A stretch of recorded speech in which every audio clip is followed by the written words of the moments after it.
Bismillahirrahmanirrahim. Alhamdulillahirabbil alamin. Assalatu wassalamu ala asyrafil anbiya'i wal mursalin Sayyidina wa maulana Muhammadin wa ala alihi wa ashabihi ajma'in. Amma ba'du. Bismillah, kita lanjutkan ngaji filsafat kita. Semoga bisa tetap istiqomah ya. Sekarang sudah nyampe edisi ke lupa, nggak niteni aku. Pokoknya kita istiqomah terus. Kalau kemarin pakai bahasanya Hindu, lama-lama keluar saktinya. Kalau pakai bahasa fisika keluar dayanya. Kalau pakai bahasa sufi keluar karomahnya. Entah dalam bentuk apa. Bagi mereka yang istiqomah, meskipun ngajinya malam-malam, baterainya tinggal 25%, setengah-setengah ngantuk, goro-goro bal-balan. Ini juga sudah siap-siap mau nonton lagi kan? Iya, jadi ya wis pokoknya jaga sendiri kesehatannya. Bismillah, saya bilang kemarin kita sudah dari timur, sekarang ke barat lagi. Sudah tak pesen dari minggu lalu. Agak siap mental ya. Ini agak ngobrak-abrik pola keberagamaanmu selama ini. Hari ini saya ngelatih kalian untuk siap melakukan kajian. Kalau dalam bahasa barat hari ini disebut non-faith based. Kajian yang basisnya bukan keimanan. Ini tidak banyak orang bisa. Di antara kelemahannya ilmuwan muslim itu adalah kesulitan kalau harus melakukan kajian non-faith based. Bukan karena dia nggak bisa, tapi karena umatnya nggak siap. Kalau dia berani melakukan kajian non-faith based, membebaskan akal pikirannya untuk mengobrak-abrik keimanan meskipun dalam konteks ilmiah, siap-siap nanggung resikonya. Dan resiko kalau masyarakat itu kan kejam.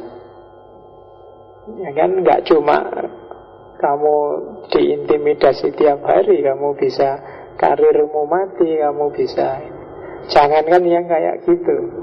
Kamu coba di masyarakatmu yang NU, khotbahlah gaya Muhammadiyah, besok kamu tidak laku.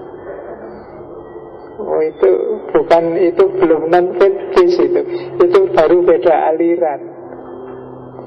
Kamu cuma ngomong, ya ndak, si A ada benernya juga. Oh soal alamat kamu.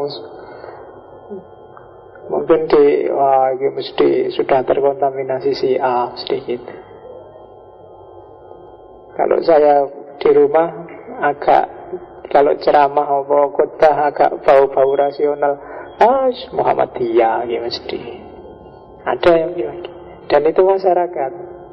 Maka tugas berat kita sebenarnya setelah dirimu merasa punya bekal, sebenarnya nggak semata-mata bangun karir, tapi mengabdikan ilmumu untuk mencerdaskan masyarakat. Kalau kamu putus asa dengan yang tua-tua, garaplah yang muda-muda. Wis ben sing tuwa dinteni wae. Karena susah, garap orang tua-tua susah. Orang yang sudah jadi itu susah. Apalagi 40 ke atas itu susah. Biarkan sak senenge, izinkan mereka menikmati hidupnya. Nah, garaplah yang muda-muda. Mungkin mulai TPA, mulai PAUD, dibangun mentalitas yang bagus. Kalian ngerti sendirilah mentalitas yang bagus itu kayak apa. Maka kalian tak naikkan kelas sedikit, tidak cuma berhadapan dengan aliran, tapi berhadapan dengan isu-isu besar. Karena hari ini Ateisme itu bukan lagi isu kuno, tapi isu aktual. Mulai banyak lagi filosof dan ilmuwan barat yang menerbitkan buku, nulis-nulis buku yang baunya ateis. Bahkan hampir semua kritikus agama, saya nggak ngomong semua ya, hampir semua kritikus agama itu bilang saya adalah seorang agnostik. Termasuk kemarin yang jadiin disertasi itu. Karena kebetulan kemarin saya bergaul dengan banyak sekali orang yang gayanya ini. Maka malam ini tak jadiin tema pertama ketika kita kembali ke barat. Tak bagi 3. Mungkin malam ini ateis, minggu depan mungkin yang agnostik, minggu depannya lagi saya ingin ngomong teodisi. Teodisi itu orang yang tidak percaya Tuhan karena dianggapnya dunia ini rusak, banyak kejahatan, banyak kekacauan. Di mana Tuhan? Nah, itu teodisi. Kamu kan sering gugat kayak gitu. Di Nepal ada gempa sedahsyat itu. Meskipun kamu menampilkan foto, masjidnya selamat. Mending orangnya yang selamat, tidak apa-apa masjidnya roboh. Ya kan, kamu kok bangga masjidnya selamat. 5.000 orang selamat, alhamdulillah, daripada masjid itu yang selamat. Pasar Johar kebakar sedahsyat itu, Quran selamat. Mbok mending Qurannya beberapa agak nggak selamat, tapi kios-kiosnya selamat, ya mending kiosnya. Ya kan, kamu mikirnya kok kualik. Oke, itu nanti kita ketemu di teodisi. Malam ini kita belajar pelan-pelan aja, nggak usah yang dahsyat-dahsyat. Ini semacam pengantar ateisme. Biar kalau ada orang ngomong ateis-ateis itu apa, ya ngertilah. Kan, karena sekarang kan kadang-kadang kamu banyak loh di sekelilingmu 1-2 mahasiswa yang gaya pakai istilah ini. Saya ateis saja Pak. Saya kafir liberal.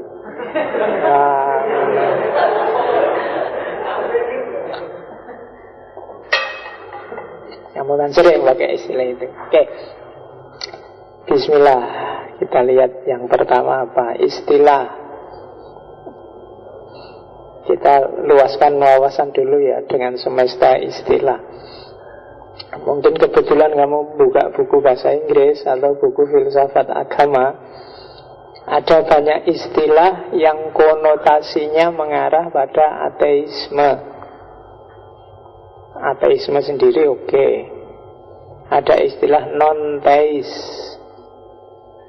Kalau non-teis itu berarti tidak ada hubungannya dengan teis, tidak ada hubungannya dengan Tuhan, atau tidak pakai Tuhan, itu non-teis. Kalau ateis kan definisi umumnya tidak percaya Tuhan. Kalau non-teis nggak pakai Tuhan. Ayo kita diskusi tentang alam semesta tapi non-teis ya, itu bisa. Makanya Buddha itu kadang-kadang disebut agama yang non-teis. Terus ada juga istilah antiteis.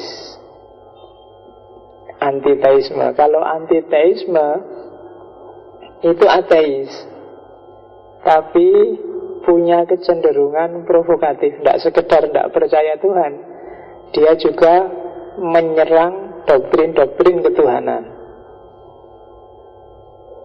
Antiteis itu dekat dengan ateisme yang aktif atau ateisme yang kuat. Kan ada ateisme yang lemah. Ateisme yang lemah itu pokoknya aku tidak percaya Tuhan, titik. Tidak ngomong-ngomong ke orang juga tidak apa-apa, yang penting aku ora percaya. Ora ono Gusti Allah kindiha. Itu ateis yang lemah. Ateis yang kuat itu biasanya coraknya antiteis. Ada antinya di depan. Jadi tidak sekedar kafir, tapi juga provokatif, bahkan destruktif. Makanya Dajjal itu kalau di dunia Kristen disebut antikris, antikristus, anti Mesias. Oke, itu antiteis. Jadi dibedain ya kalau pakai istilah. Kalau yang ateis itu yang tidak percaya, titik. Kalau yang non-teis itu yang tidak ada hubungannya, tidak perlu dibahas, sama antiteis. Kalau antiteis ini ya sudah, nah mungkin menyerang, nantang debat, aksinya provokatif, itu antiteis. Terus ada lagi apateis. Ya, apateisme itu beda sama ateis dalam aspek dia praktikal. Nanti ada penjelasan agak panjang. Jadi pragmatis ateisme itu namanya apateis. Ateisme praktis itu namanya apateis. Misalnya kamu ngakunya percaya sama Allah, tapi kamu juga maling, kamu juga Quran aja dikorupsi, kamu juga, itu apateis. Orang haji aja duitnya dihabisin, dikorupsi buat haji, bagi-bagi buat keluarganya. Itu kalau pakai teori ini namanya apateis. Batinnya sih ngaku percaya Tuhan, tapi perilakunya enggak. Hari ini kan banyak orang jenis itu. Percaya sahabat sih percaya, Allah ada sih Pak percaya, tapi kelakuannya ngalah-ngalahi yang kafir, ngalah-ngalahi yang murtad. Itu apateis. Practical atheism. Ada agnosticism. Agnosticism itu agak gandeng sama antiteism. Cuma agnosticism itu sifatnya skeptis, tidak percaya orang bisa ketemu Tuhan dengan akalnya, tidak percaya orang bisa memahami Tuhan pakai akalnya, tidak percaya orang bisa ngerti tentang Tuhan. Itu agnostik. Akal tidak akan mampu memahami Tuhan, manusia tidak akan bisa menangkap Tuhan. Jadi ya, itu agnostik. Sifatnya cenderung epistemologis. Kalau ateis ini cenderung praksis, cenderung urusan percaya tidak percaya. Tapi kalau agnostik ini urusan pengetahuan yang sifatnya skeptis. Tidak mungkin lah orang bisa memahami Tuhan. Yang kamu sembah itu kan cuma persepsimu, definisimu sendiri-sendiri tentang Tuhan. Itu agnostik. Ada lagi yang nggak pakai A tapi pakai I, ignosticism. Ignosticism ini nanti kita ketemunya dengan positivisme logik. Minggu depan kita ngomong ini agnosticism, termasuk ignosticism. Definisinya adalah non-cognitive theology. Semua yang diomongkan oleh agama, khususnya tentang Tuhan, itu meaningless, nggak ada gunanya, nggak masuk akal. Itu ignosticism. Jadi masih dekat sama agnosticism. Kalau yang bawah-bawah itu istilah-istilah populer yang sering dipakai di buku-buku. Misalnya anti-religion. Anti-religion ini kadang-kadang tidak sama persis dengan ateis. Hari ini banyak orang barat yang punya jargon religion no, spirituality yes. Beragama tanpa Tuhan banyak. Tidak senang dengan agama formal, tapi kalau Tuhan, kalau spiritualitas, ya tidak apa-apa. Kenapa tidak senang agama formal? Karena dogmatis, ngatur hidup yang kadang-kadang tidak kontekstual. Ya seperti kritiknya orientalis pada agama-agama kan itu, apalagi Islam. Islam itu kan agama yang paling sering dituduh totaliter. Totaliter itu berarti agama yang ngurusi kehidupan dari A sampai Z. Kamu kan merasa bangga kalau dibilang Islam itu lengkap, ngurusi mulai bangun tidur sampai tidur lagi, mulai kamu kecil. Itu justru dikritik oleh orang Barat. Agama yang totaliter itu mandek, tidak berkembang, karena sudah dipatenkan semua. Ya kan, mulai urusan kencing sampai urusan itu kan diatur. Zaman saya dulu di pondok, kalau kencing harus jongkok, kakinya diangkat dikit yang sebelah, kan gitu. Nggak boleh ngadep kiblat. Terus kalau sudah mau selesai harus dehem 2 kali. Biar tuntas loh, kalau kamu ngaji kitab kuning ada itu. Jadi harus jongkok, kakinya diangkat sebelah. Terus kalau bisa pakai baju jangan celana, tapi semacam sarung, jadi diangkat gampang. Kalau celana ya dicopot semua, jangan ngadep kiblat. Dan setelah mau selesai dem 2 kali biar tuntas. Diatur sampai sedetail itu. Ini kan mandek dalam arti gimana kalau kamu ke hotel, kamu ke mall, kamu mau kencing sambil nongkrong itu, kamu bisa dipukuli sama cleaning service-nya, karena tempat kencingnya enggak untuk kencing jongkok. Ya kan? Karena ada Pak yang buat orang buang air itu yang ada kamarnya. Iya, tapi kan tetap konstruksinya nggak sama dengan teologimu. Dan kamu juga nggak nyamin bisa kan pakai itu. Biasanya kalau kamu keluar kan basah semua. Biasanya gue cedok, gue semprot, cuas mesti teles kafe. Oke, itu anti religion. Jadi nggak setuju dengan agama formal, karena itu tadi sok ngatur, totaliter, orang jadi nggak bebas. Agama ya jangan terlalu usil lah maunya mereka. Diurusi aja spiritualitas. Kalau diurusi semua, lah zaman berubah ya.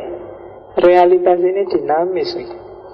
Gimana kalau sudah dipaten harus kayak gitu? Susah. Makanya terus mereka jadi anti sama agama formal.